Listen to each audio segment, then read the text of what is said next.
Keeping your ProVision system in top shape is simple with regular maintenance.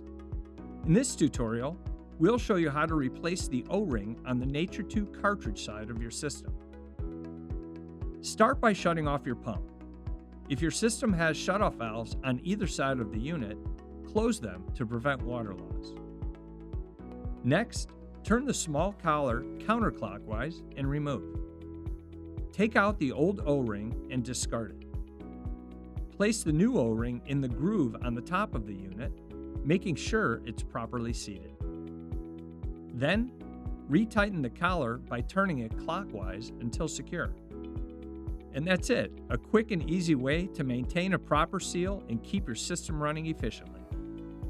If you found this video helpful, be sure to check out our other pool maintenance guides or contact your local Great Escape pool experts. We're always happy to help.